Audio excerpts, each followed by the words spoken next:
Nërmiq, përshëndetje, mirë se ritakojmë sërish në kjo është koha, erdhi momenti jemi sërish së bashku. Në këtë takim të radhës do të flasim për Kuranin dhe faktikisht kemi folur jo pak në këtë muaj, duke qenë se Ramazani është muaj i Kuranit. Po nuk janë të pakta dhe keqkuptimet dhe deformimet në raport me Kuranin, pasi shpesh njerëzit Kuranin e marrin për mbarësi, e marrin për shërim, e marrin për shumë aspekte që ose ndoshta nuk janë të sakta, ose janë në periferi të qëllimeve të tij. Kurani vjen me mësime dhe me porosi të qarta dhe eksplicite. Pra profetët kanë qenë ata që kanë përcjell fjalën e Zotit tek populli i tyre. Po çfarë i thot Kurani botës sot? Çfarë i thot Kurani shoqërisë tonë dhe cilat janë mesazhet kryesore me të cilët duhet të ndalet çdo besimtar, çdo lexues? Për të folur mbi këtë temë, sot kemi kënaqësinë që të kemi profesor Rudian Zekthin, i cili her pas here na paraqitet me refleksione të ndryshme mbi ajetet kuranore dhe mbi historinë e profetit Muhamedit alayhis salam. Kështu që do kem kënaqësinë të zbuloj në një prej refleksioneve të tij mbi leximin e Kuranit. Profesor, mirë se vini. Mirë se u gjeta. Zoti ju shpërblet për ftesën. Amin dhe ju. Profesor, nëse flasim për Kuranin si libër udhëzues, si libër ndriçues, çfarë do të veçonit si boshtin kryesor të Kuranit? Unë thjesht doja të kapja një aspekt që rezulton që është i pa shërby në ligjërimin publik shqiptar në lidhje me fjalën e Zotit. Mungesë shërbimi që na ngarkon na bën të jemi të qortuar ne që jemi musliman në këtë vend, edhe që jemi të parët që kemi marrëdhënie me librin e Zotit, me Kuranin. Pra po thoni që nuk ka në ligjërimin publik nuk ka Kuran, apo ajo pjesë e Kuranit që është isha duke, në fakt I mendoj të dyja, besoj që të dyja janë problem I madh, pra edhe që Kurani është ligjërimi I pa përkufizueshëm dhe I pa shterueshëm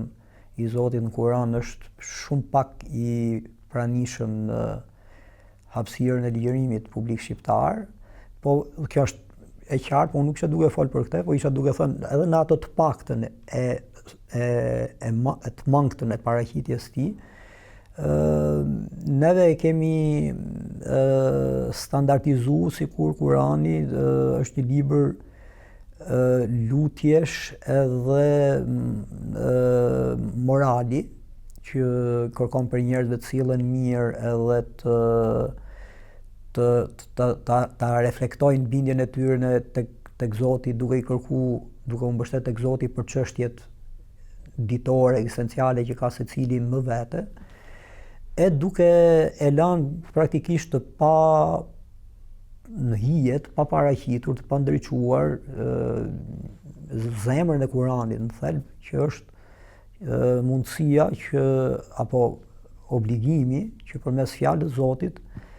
t'i flitet njerëzve në tërësi dhe të mos kufizohemi sikur marrëdhënia me Zotin është një marrëdhënie individuale, por marrëdhënia me Zotin ka dhe nivelin e të qenë një marrëdhënie në grup apo një marrëdhënie si bashkësi, dhe reflektimi mbi vërtetësinë dhe mbi dobinë e asaj që bart normalisht fjala e Zotit, reflektimi mbi të kërkon që të apo duhet që të shkojë edhe tek çështjet që janë çështjet e interesit përgjithshëm, çështjet që I përkasin gjithë shoqërisë, dhe këtë neve kemi lënë praktikisht të pa lëvruar si mundësi komunikimi. Publiku shqiptar për çështjet e përhershme apo çështjet korrente që përballet shoqëria shqiptare nuk di se kush mund të jenë qëndrimet rreth atyne çështjeve të mbështetura në atë që ka zbrit Zoti në Kuran 1400 vjet përpara, sepse bindja jonë si musliman është që ai ligjërim me të vërtet në esencë historik ka zbrit para 1400 vjetësh, por natyra e Kuranit si libër, që është një libër që ka zbrit përmes sebepeve, përmes shkaqeve konkrete në cilat kishte të bënte bashkia pare muslimanëve në kohën e profetit Muhammed alayhis salam. Natyra e Kuranit nuk mund të ndryshojë nuk mund të jetë ndryshme në vazhdim dhe të gjithë muslimanët deri ditën e gjykimit do duhet shohin si një mundësi për ta rizbrit Kur'anin apo për të rizbrit ajetet kuranore tashmë të njohura, të tilla që t'i japin kuptim dhe të filtrojnë turbullin e çështjeve me të cilat përballen kohë reale muslimanët, të cilën do ka po neve tani kemi hallin ton, kohës tonë edhe të vetes tonë si muslimanë dhe të shoqërisë shqiptare, pjesë të cilës ne jemi dhe pa të cilën neve nuk mund të shohim dobi pavarësisht për pjesës tjetër të shoqërisë që ndoshta janë musliman apo nuk e njohin fjalën e Zotit, edhe janë asjellta, shpresoj që të kuptohet që edhe kjo duhet kuptohet mirë. Ne besojmë se edhe pjesa tjetër e shoqërisë nuk mund të ketë hajër pa ditë atë që thuhet në Kur'an, edhe këtu pastaj bëhet evidente që kjo mund të bëhet më kollaj dhe më shpejt me ndërmjetësimin ton. Pra nëse dikur ndodhin problemet dhe zbriste një ajet kuranor, i cili ishte, po themi, zgjidhja ose orientimi hynor, ju po thoni se dhe në ditët e sotme duhet kjo marrëdhënie, kjo dinamikë me Kuranin. Pra, problemet shoqërore duhet që të nxjerrin për Kuranin, politike, sociale, kulturore. Pra, gjithë shoqërisë, pra, ku përfshihen gjitha aspektet, duhet të nxjerrin për Kuranin atë udhëzim dhe atë orientim që vjen si zgjidhje. Sigurisht, pra nëse nuk e bëjmë këtë kështu apo nuk e ndërtojmë në këtë mënyrë marrëdhënien me Kuranin, neve do rrezikojmë atë që tashmë jemi duke e vujt, edhe siç e thash, unë nuk e shoh veç damin për muslimanët shqiptarë dhe veç damin për gjithë pjesën për shoqërinë shqiptare, shoh damin të unifikuar, sikurse edhe dobin. Ne si musliman nuk mund të mendojmë se dami dhe dobia është diçka që na ndan nga pjesa tjetër e shoqërisë. Dhe në këtë kuptim pra po thoja që mos ndërtimi i marrëdhënies me Kuranin në këtë aspekt, pra si një libër që mundet për çdo çështje që kemi të bëjmë në si shoqëri, ai t'i japi zgjidhje, po kjo kërkon njohje shumë të mirë të Kuranit, njohje shumë të mirë të kontekstin në cilin ka zbritur ajet kuranore, njohje shumë të mirë të realitetit, kërkon breng, kërkon inteligjencë, kërkon mbështetje të fortë tek Zoti, kërkon guxim,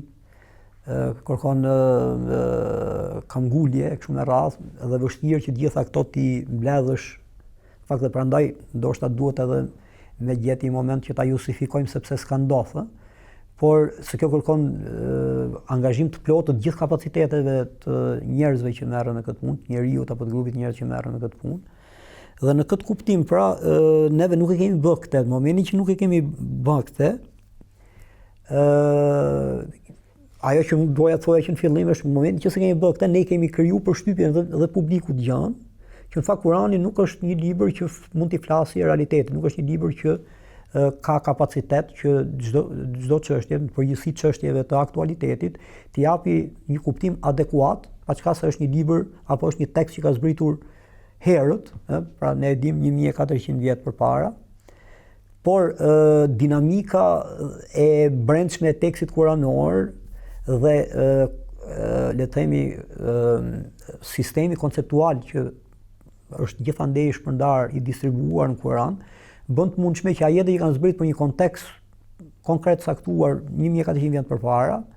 të flasim për një aspekt të ngjashëm që mund të ketë një ngjashmëri gjenetike me atë tjetrin, paçka se rrethanat janë ndryshme kështu me radhë, dhe ti ta adaptosh atë zgjidhje, atë gjykim kuranor, ta adaptosh dhe veshëre që adaptimi në fakt e paraqit çështjen në një mënyrë krejt të pabesueshme deri para se kjo, dhe të shërbejë si zgjidhje që me të vërtetë përfton dobi për njerëzit. Ne nuk e kemi bërë këtë, në momentin që nuk e kemi bërë neve këtë, ne duhet të ndjejmë vetëm përgjegjës që tek njerëzit, tek publiku i gjerë, tek ato që nuk janë kaq afër me fjalën e Zotit, të krijohet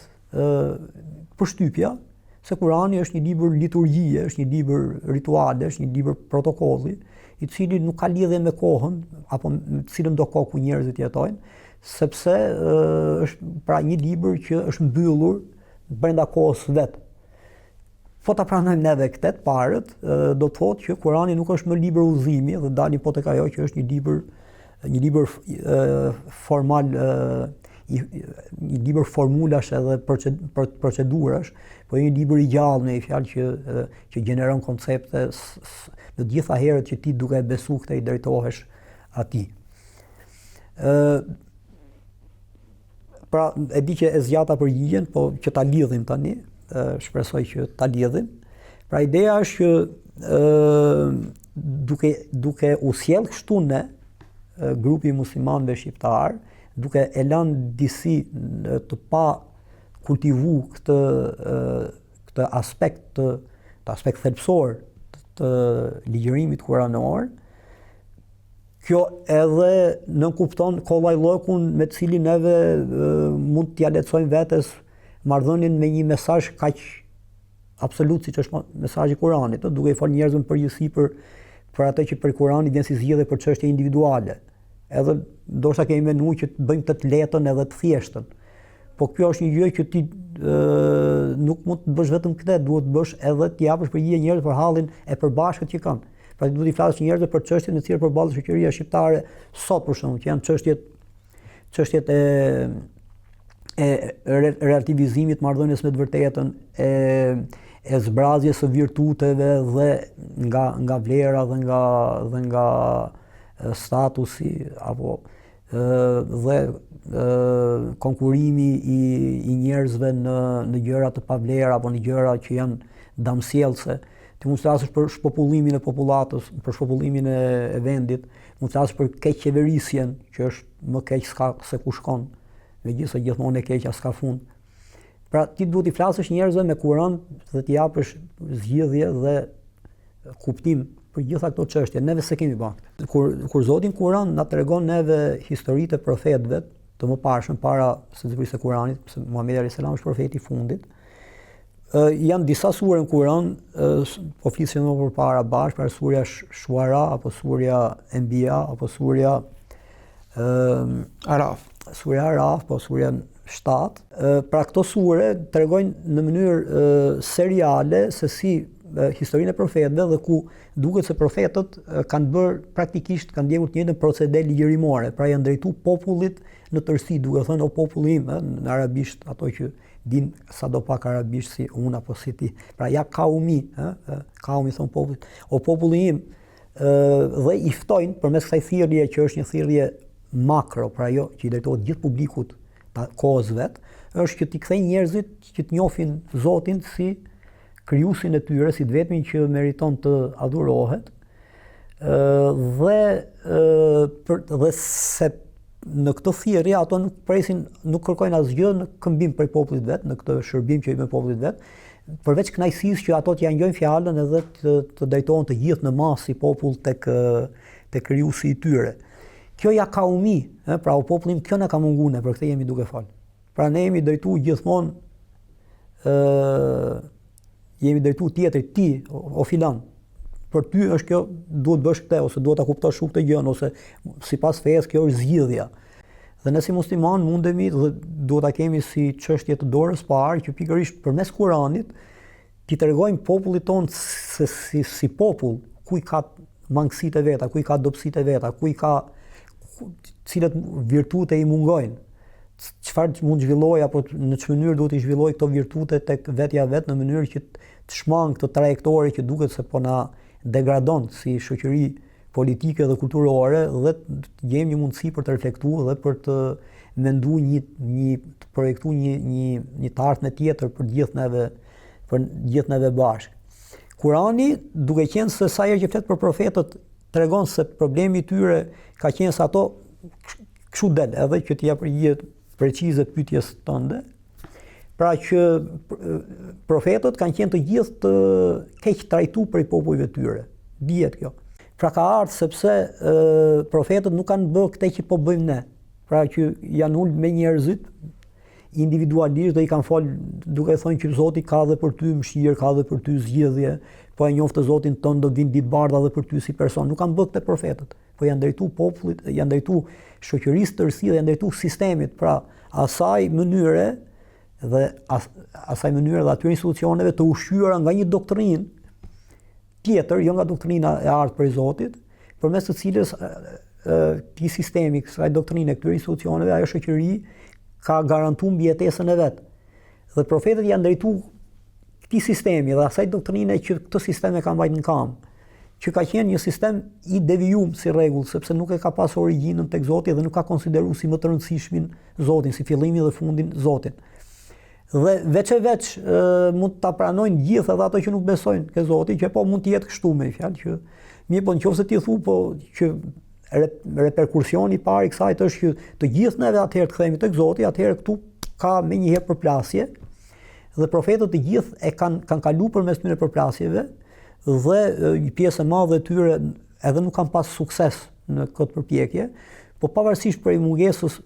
në nivel pragmatik pra të suksesit, ato nuk kanë heq dorë duke ju drejtuar sistemit dhe duke kërkuar që sistemi i tëri të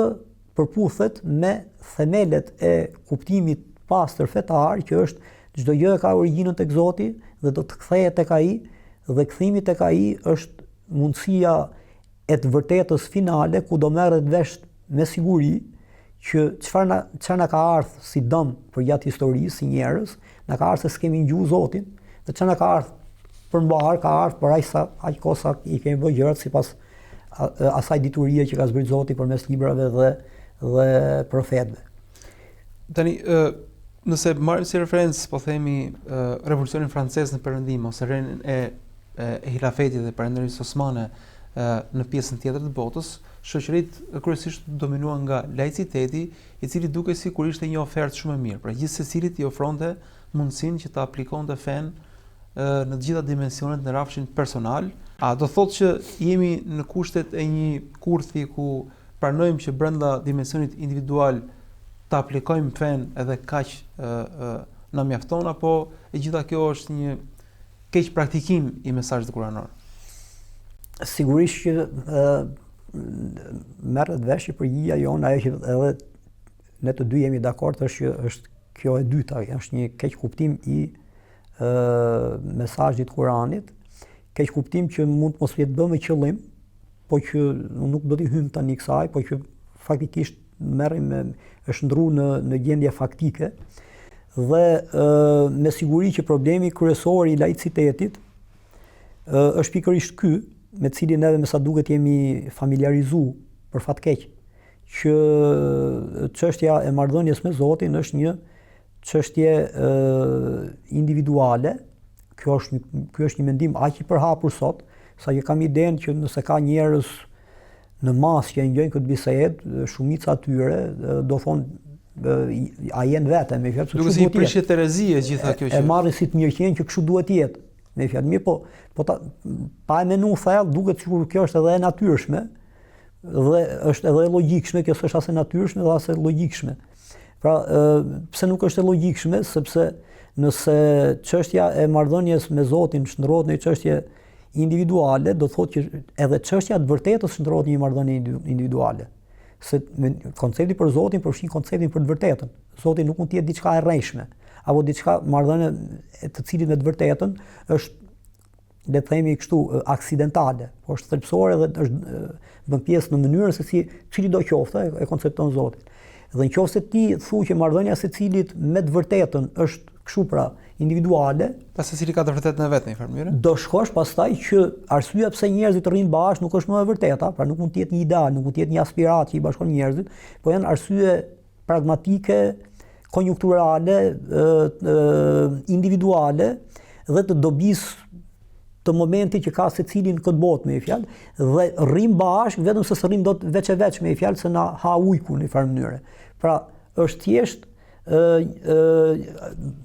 bindja se kështu duhet të jetë dhe kështu është dhe kjo është e natyrshme, është katastrofike për nga mënyra se si paraqitet e natyrshme, duket sikur kjo është zgjidhja, në fakt ky është problemi. Sepse për sa i përket vërtetës ne duhet të përpiqemi sa të mundemi dhe përkatësisht pastaj mënyrës se si duhet besojmë se sillemi me Zotin ton, duhet të jetë çështje që ne duhet të vrijmë sa më shumë të jetë e mundshme që të përbashkësohemi, të kemi sa më shumë pika kontakti, sa më shumë mundësi për të komunikuar, edhe nëse kemi divergjenca, sa më shumë mundësi të lëna përgjys, jo të ndërprera, pra që do të thotë me mundësi për t'ju rikthy, sepse duhet ta kemi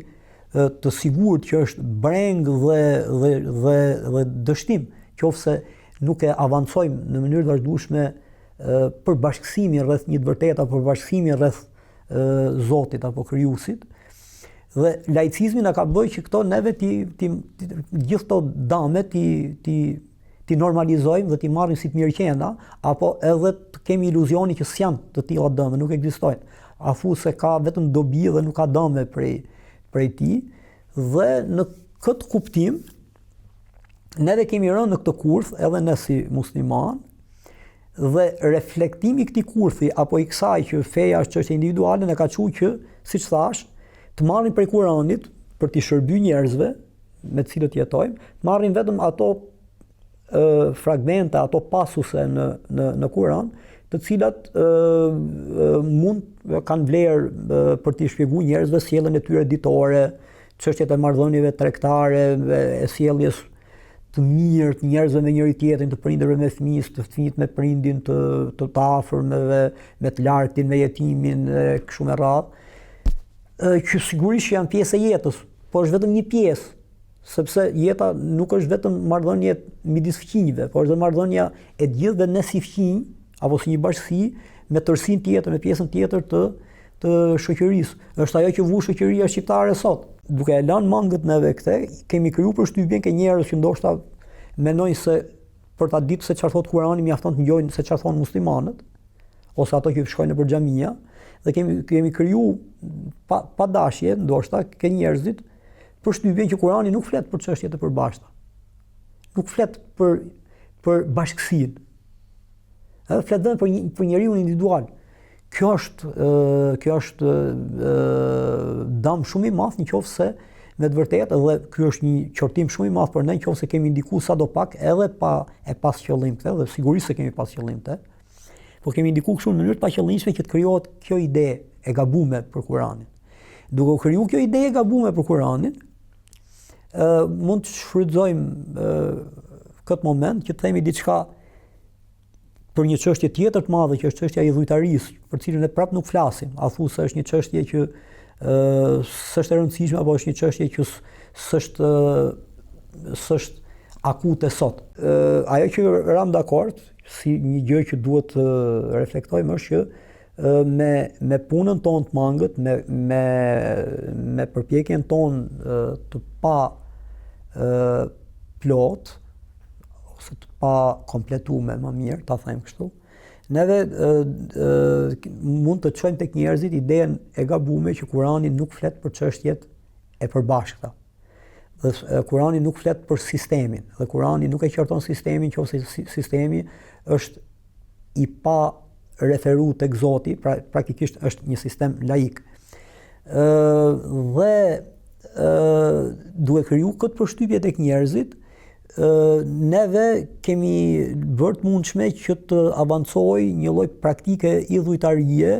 e pavedishme dhe ajo, ose jo e qartë tek mendjet e njerëzve që është e tillë. Edhe për këtë na ndihmon po Kurani që ta kuptojnë se çfarë du me thonë. Pra, tregohet në Kur'an, ke sura Anbiya, një pjesë e historisë së Ibrahimit alayhis salam, profetit Ibrahim, profetit ku kanë burimet të treja fetë e mëdha të lindjes mesme, pra edhe judaizmi dhe kristianizmi dhe islami, që në traditën kristiane dhe judeo-kristiane pra thritet me emrin Abraham, ne i themi Ibrahimi alayhis salam, babai profetëve. Ne dim që ai si djali i ri që jetonte një popull idhujtar që kishte shumë zota që i adhuroheshin përmes statujave, në një moment duke dashur që populli i tij të reflektonte që statujat janë zëvendësues të këqij dhe madje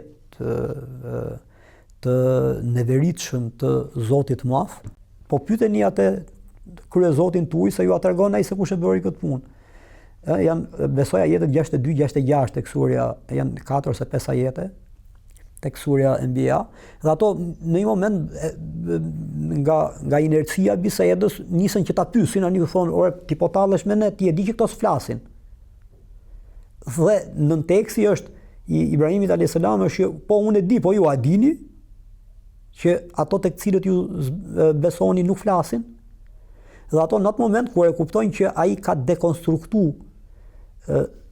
thelbin e defektit apo e boshllokut apo e